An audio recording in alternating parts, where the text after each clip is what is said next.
ਅਗਲੀ ਗੱਲ ਕਰਦੇ ਜਾਈਏ, ਕੈਲੀਫੋਰਨੀਆ ਦੀ ਸੈਨੇਟ ਦੇ ਵਿੱਚ ਇਸ ਟਾਈਮ ਕੁਝ ਜਿਹੜੇ ਡੈਮੋਕ੍ਰੇਟਸ ਆ ਉਹ ਸੋਚ ਰਹੇ ਆ ਵੀ ਜਿਹੜੀਆਂ ਵੱਡੀਆਂ ਕਾਰਪੋਰੇਸ਼ਨਸ ਆ ਉਹਨਾਂ ਉੱਤੇ ਟੈਕਸ ਨੂੰ ਵਧਾਇਆ ਜਾਵੇ। 1997 ਤੋਂ ਕੈਲੀਫੋਰਨੀਆ ਦੇ ਸਾਰੇ ਬਿਜ਼ਨਸਿਸ ਸਟੇਟ ਟੈਕਸ ਰੇਟ ਪੇ ਕਰ ਰਹੇ ਆ 8.84% ਦਾ, ਜਿਹੜੀ ਉਹਨਾਂ ਦੀ ਇਨਕਮ ਆ ਉਸ ਦੇ ਉੱਤੇ। ਇਸ ਨਵੇਂ ਪ੍ਰਪੋਜ਼ਲ ਦੇ ਤਹਿਤ 2 ਟੈਕਸ ਰੇਟ ਬਣਾਏ ਜਾਣਗੇ ਬਿਜ਼ਨਸਿਸ ਦੇ ਲਈ ਜਿਹੜੇ ਕੈਲੀਫੋਰਨੀਆ 'ਚ ਆ।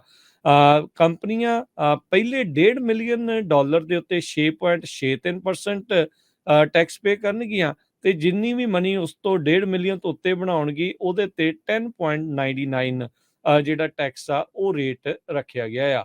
ਕਹਿੰਦੇ ਵੀ ਇਹ ਜਿਹੜਾ ਹਾਇਰ ਟੈਕਸ ਰੇਟ ਆ ਇਹ ਜਿਹੜੀਆਂ 2500 ਕੰਪਨੀਜ਼ ਆ ਉਹਨਾਂ ਉੱਤੇ ਲਾਗੂ ਹੋਵੇਗਾ ਜਿਨ੍ਹਾਂ ਦੀ ਇਨਕਮ $1.5 ਮਿਲੀਅਨ ਤੋਂ ਵੱਧ ਜਿਹੜੀ ਉਹ ਦੱਸੀ ਜਾਂਦੀ ਆ। ਸੋ ਕਹਿੰਦੇ ਵੀ ਇਸ ਦੇ ਨਾਲ ਤਕਰੀਬਨ $7.2 ਬਿਲੀਅਨ ਸਾਲਾਨਾ ਜਿਹੜਾ ਸਟੇਟ ਨੂੰ ਇਸ ਦੇ ਵਿੱਚ ਮੁਨਾਫਾ ਹੋ ਸਕਦਾ ਆ।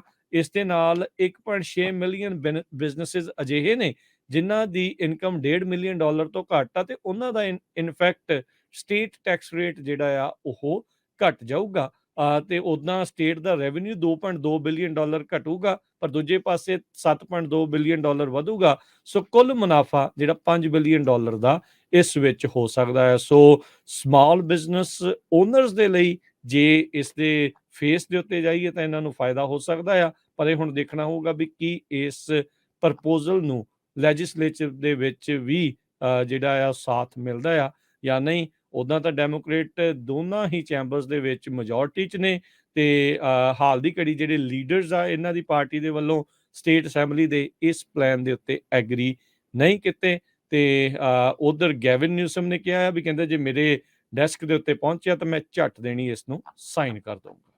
ਜੀ ਬਿਲਕੁਲ, ਪਰ ਇਹ ਬਿੱਲ ਬਣਨ ਨੂੰ ਜਿਹੜਾ ਹੈ ਹਜੇ ਕਾਫੀ ਸਮਾਂ ਜਿਹੜਾ ਲੱਗ ਸਕਦਾ ਹੈਗਾ, ਕਿਉਂਕਿ 2/3 ਵੋਟ ਚਾਹੀਦੀ ਆ ਹਾਊਸ ਤੇ ਲੈਜਿਸਲੇਚਰ ਦੇ ਵਿੱਚ। ਹਾਲਾਂਕਿ ਇੰਨੀ ਮੈਜੋਰਟੀ ਡੈਮੋਕ੍ਰੇਟਸ ਦੀ ਹੈਗੀ ਆ ਦੋਨਾਂ ਚੈਂਬਰ 'ਚ, ਉਹ ਇਹਨਾਂ ਨੂੰ ਜਿਹੜੀ ਆ ਮੈਜੋਰਟੀ 'ਚ ਆ, ਤੇ ਸਟੇਟ ਅਸੈਂਬਲੀ ਹਜੇ ਇਹਦੇ ਉੱਤੇ ਐਗਰੀ ਨਹੀਂ ਹੋਈ ਹੈਗੀ।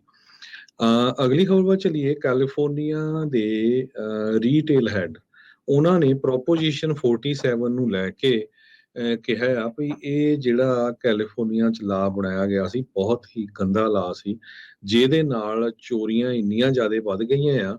ਟਾਰਗੇਟ ਵਰਗੇ ਸਟੋਰ ਨੂੰ ਵੀ ਪੂਰੀ ਦੀ ਪੂਰੀ ਜਿਹੜੀ ਇਨਵੈਂਟੋਰੀ ਆ ਉਸ ਨੂੰ ਹੁਣ ਲੌਕ ਕਰਨਾ ਪੈ ਰਿਹਾ ਆ।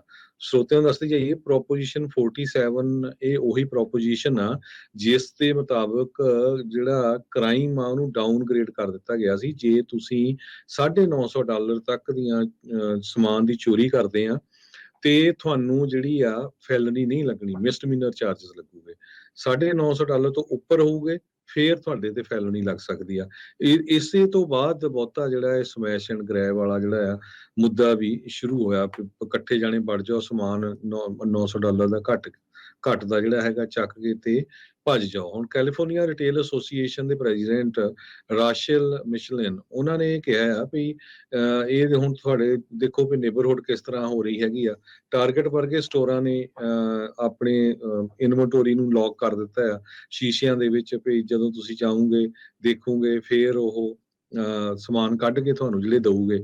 ਸ਼ੌਪ ਲਿਫਟਿੰਗ ਦਾ ਕ੍ਰਾਈਸਿਸ ਬਹੁਤ ਵੱਡਾ ਬਣਿਆ ਹੋਇਆ ਹੈ। ਇਹਨੂੰ ਦੇਖਦੇ ਹੋਏ ਕਿੰਨੇ ਸਾਰੇ ਸਟੋਰ ਸੈਨ ਫਰਾਂਸਿਸਕੋ 'ਚ ਤਾਂ ਬੰਦ ਹੋ ਗਏ ਹੈਗੇ। ਨੈਸ਼ਨਲ ਰਿਟੇਲ ਫੈਡਰੇਸ਼ਨ ਨੇ 2022 ਦੇ ਵਿੱਚ ਜੋ ਸਰਵੇ ਕੀਤਾ ਸੀ ਉਹਨਾਂ ਦੇ ਮੁਤਾਬਕ ਉਹਨੇ ਦੱਸਿਆ ਵੀ ਸੈਨ ਫਰਾਂਸਿਸਕੋ ਤੇ Auckland second most hard hit metropolitan area ਆ ਬਾਈ ਥੈਫਟ, ਲਾਸ ਐਂਜਲਸ ਤੋਂ ਬਾਅਦ।